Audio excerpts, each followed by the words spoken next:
জানো তো, আমার মনে হয় অন্য কাউকে ঠকানোর চেয়ে নিজে অনেক সময় ঠকে যাওয়াই ভালো। তাতে দীর্ঘশ্বাস ফেলতে হবে বটে, কিন্তু কারোর অভিশাপ বয়ে বেড়াতে হবে না। আজ অফিস থেকে ফিরে ফুলকপি দিয়ে কাতলা মাছের একদম পাতলা ঝোল করব। এই সিজন চেঞ্জের সময় এই রান্না একদম মুখের স্বাদ বদলে দেবে। যেমন দেখলে, প্রথমেই কাতলা মাছগুলো ছাঁকা তেলে ভালো করে ভেজে নিলাম। তারপর একের পর এক ফুলকপি, আলু, পেঁপে, বেগুনগুলো ভেজে নেব।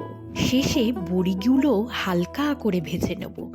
এই উপকরণটা কিন্তু একদমই মিস করলে চলবে না। আর এইদিকে গুঁড়ো হলুদ, গুঁড়ো লঙ্কা, ধনে জিরে গুঁড়ো আর আদা বাটা দিয়ে এই মশলাটা রেডি করে নিলাম। তেলেতে টমেটো আর চেরা কাঁচা লঙ্কাগুলো দিয়ে একটু নাড়াচাড়া করে তৈরি করে রাখা মশলাটা দিয়ে দেব।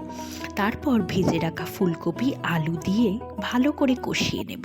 ব্যাস, একটু ফুট ধরলেই ভাজা মাছগুলো, বেগুনটা আর বড়িগুলো দিলেই একদম রেডি ফুলকপির কাতলা মাছের পাতলা ঝোল। দেখেই বুঝতে পারছো কতটা টেস্টি হয়েছে। গরম সাদা ভাতের সাথে একটু লেবু দিয়ে খেলেই জাস্ট ফাটাফাটি।